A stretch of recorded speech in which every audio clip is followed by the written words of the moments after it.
Welcome to the Learning Pines YouTube. We hope this video helps. You're starting now? Open the Apple menu and choose System Settings, System Preferences on older Mac OS.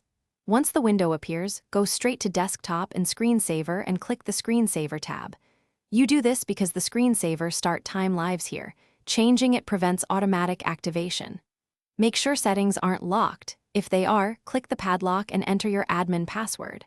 Once done, you're ready to change the start behavior to stop the screensaver. Now change the core option. Find the Start After drop-down or slider in the Screensaver tab and select Never. On older Mac OS, pick Never or the longest delay. You're doing this so the system stops triggering the screensaver automatically when idle. After selecting Never, double-check the preview to ensure nothing starts. If you use hot corners, set any assigned corner to, or disable it, because corners can override this setting.